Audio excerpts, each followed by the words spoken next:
Welcome back to my channel, my beautiful family, and thank you for subscribing my channel, everyone. And for the future subscribers, we welcome you all on our YouTube channel, and thank you for subscribing it in the future, dear. So here I am again with you on my YouTube channel, Advocate Anshuleka, to discuss about another topic that is related to Hindu Marriage Act 1955.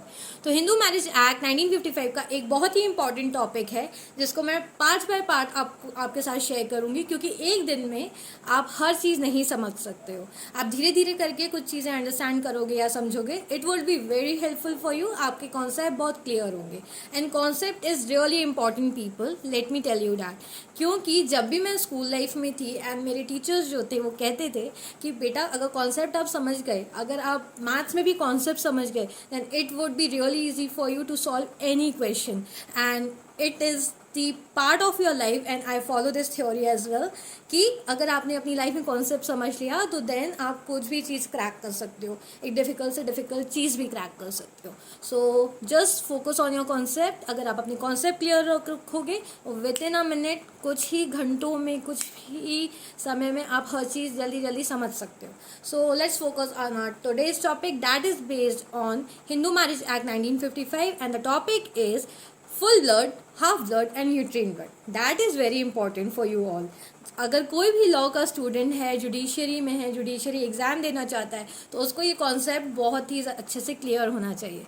क्योंकि Hindu law जो है या Hindu religion जो है वो various मतलब multiple personal laws से guide होता है और एडमिनिस्टर किया जाता है। तो let me tell you this small concept that you are going to understand very easily. क्योंकि जब मैं अपनी लॉ फील्ड में थी तो मुझे थोड़ा सा कॉन्सेप्ट अंडरस्टैंड करने में डिफिकल्ट हुआ था, but I think you are quite intelligent, आप जल्दी से समझ जाओगे। तो starting with full blood. Full blood is कि ए और B means A is male and B is female. अगर उन दोनों की शादी होती है एंड उनसे रिप्रोड्यूस होते हैं दो बच्चे, that is C and D, that is son and daughter. तो वो दोनों C and D that is related to each other comes under full blood relationship. Why? क्योंकि उनके पेरेंट्स जो हैं वो कॉमन हैं। So this is the example of full blood relationship where mother and father are common of C and D, right? Here, another concept is half blood. If A, that is male, gets married to Y, that is female, and they reproduce another child, that is E and F. Now, E is son and F is sister. When we see, जब हम full ए दोनों ही case में understand करते हैं तो यहाँ पे कौन कॉमन है? A, that is male, that is father is common and the mothers are different. जब सेम फादर हो और मदर्स डिफरेंट हो in half blood case, I am explaining you, जब फादर सेम हो और मदर्स डिफरेंट हो, उनसे जो बच्चे प्रोड्यूस होते हैं और वो दोनों रिलेशन में लाइक सी एंड डी जो कि half blood full blood relationship में हैं, वो ई एन एफ के जो सेकेंड वाइफ से बच्चे हुए हैं उनके हाफ ब्लड रिलेशन में आएंगे, क्योंकि मदर्स डिफरेंट हैं यहाँ पे, राइट? तो common father, mothers are different, it comes on the half blood. मतलब पिता सेम है बट अगर वाइफ्स डिफरेंट हैं और उन डिफरेंट वाइफ से दो अलग अलग बच्चे हुए हैं तो उन दो अलग अलग बच्चों के बीच का रिलेशन हाफ ब्लड कहलाएगा। So it is a very easy concept for you to understand where father is common and mothers are different. The reproduction or the son or daughter that is reproduced from the individual wives are connected with each other as half blood. तो वो full blood नहीं कहलाएंगे। First and second concept it is very clear. मैं आपको visualise करके नहीं दिखा सकती हूँ, my resources are really limited, but मैं जितना आपको अच्छे से एक्सप्लेन कर सकूँ मैं एक्सप्लेन करने की कोशिश कर रही हूँ।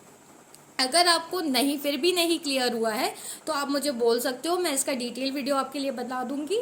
आप प्लीज़ कमेंट सेक्शन में मुझे बता दीजिएगा। तो एक बार मैं और रिपीट कर देती हूँ, for full blood and half blood that the father is common and the mothers are different. और इन अलग अलग मदर्स से जो बच्चे होते हैं वो एक दूसरे से इंटर रिलेट करते हैं as half blood, right? Now coming back again to our topic that is uterine blood. Now uterine blood में बड़ा ही सिंपल कॉन्सेप्ट है। Uterine is a biological term, right? यहाँ पे इस कॉन्सेप्ट में मदर्स जो होती हैं वो सेम होती हैं और फादर्स डिफरेंट होते हैं. Like for example here I am considering X as female and A and B as male. तो एक्स ने पहली शादी करी ए से, उससे एक जो बच्चा प्रोड्यूस हुआ, दो बच्चे प्रोड्यूस हुए सॉरी, ठीक है. और आफ्टर सम टाइम एक्स का डिवोर्स हो गया ए से, मतलब वाइफ का डिवोर्स हो गया ए से. अब एक्स ने शादी करी फिर दोबारा बी से, एंड उस एक्स और बी से जो बच्चे प्रोड्यूस हुए, नेक्स्ट जो दो बच्चे प्रोड्यूस हुए, that is son and daughter, वो यूट्रीन ब्लड रिलेशन कहलाएंगे. कैसे uterine blood? Where mothers are same but fathers are different. So this is the concept of uterine blood. So it is very simple for you to understand. When we are talking about full blood, parents are common, right? Mother and father दोनों ही same हैं बच्चों के. When we are talking about half blood relation, तो वहाँ पे father common है and mother's different है. मतलब अलग अलग माँ से जो बच्चे पैदा हुए हैं with from the same father, उन्हें हाफ ब्लड रिलेशन कहलाया जाता है. मीन्स ए फादर है, बी एक वाइफ है, एस सी अलग वाइफ हो गई. तो अब बी से जो उन्होंने बच्चे प्रोड्यूस किए वो एक रिलेशन हो गया उनका, एंड सी उनकी जो अनदर वाइफ है उनसे जो बच्चे हुए वो एक अलग बच्चे हो गए. अब उन दोनों बच्चों के बीच का रिलेशन हाफ ब्लड रिलेशनशिप के अंदर आएगा. वेर एज हम यूट्रीन ब्लड की बात करें तो uterine blood relationships are where mother is common and fathers are different. And अगर मदर कॉमन है और फादर डिफरेंट है, जब उन दो अलग अलग फादर्स से जो बच्चे पैदा होंगे उनका रिलेशनशिप यूट्रीन ब्लड रिलेशनशिप में आएगा.